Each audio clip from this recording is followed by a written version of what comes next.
अरावली विवाद पर केंद्रीय पर्यावरण मंत्री का बयान सामने आया है। अरावली में किसी भी तरह की कोई छूट नहीं। भूपेंद्र यादव की ओर से ये जानकारी दी गई। अरावली का क्षेत्रफल 1.44 लाख वर्ग किलोमीटर है। केवल 0.19% हिस्से में ही माइनिंग की अनुमति है। आज 90% से ज्यादा अरावली सुरक्षित है। अरावली मामले पर सुप्रीम कोर्ट में सहयोग करेंगे।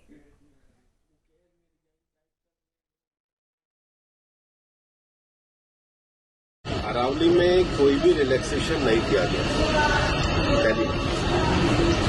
अरावली भारत के 4 राज्यों में दिल्ली, हरियाणा, राजस्थान, हरियाणा और गुजरात, टोटल अरावली 39 डिस्ट्रिक्ट्स में अरावली की पिटीशन 1985 से चल रही है। इस पिटीशन में चलने के बाद अरावली में माइनिंग के स्ट्रिक्ट नियम होने चाहिए, इसके हम भी पूरी तरीके से समर्थन करते हैं। सुप्रीम कोर्ट ने चारों राज्यों को कहा कि अरावली की सेम डेफिनेशन होनी चाहिए।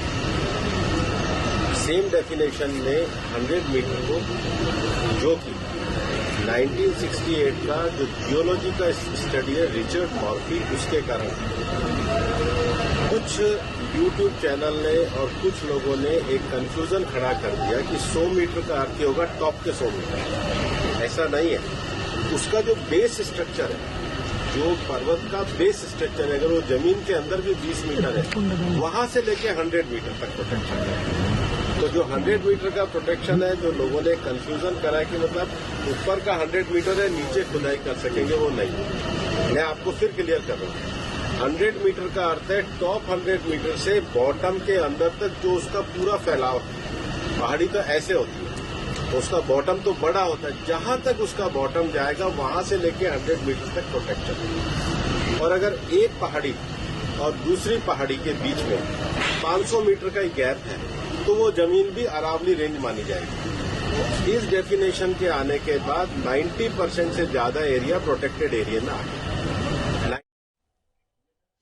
अरावली की नई परिभाषा के बीच केंद्र सरकार ने अपना पक्ष रखा है। केंद्रीय मंत्री भूपेंद्र यादव ने अरावली की नई परिभाषा को लेकर जारी विवाद पर सफाई दी और उन्होंने कहा है अरावली को कोई खुली छूट नहीं है। 90% से ज्यादा क्षेत्र संरक्षित है। कुल क्षेत्र 1.44 लाख वर्ग किलोमीटर है। सिर्फ 0.19% क्षेत्र में ही खनन की अनुमति है। 100 मीटर नियम गलत पेश किया गया। सीमा पहाड़ी के नीचे से मापी जाएगी। पहाड़ियों के बीच की जमीन से संरक्षित 4 राज्यों में एक समान परिभाषा है। दिल्ली, राजस्थान, हरियाणा, गुजरात पर नियम लागू हुए हैं।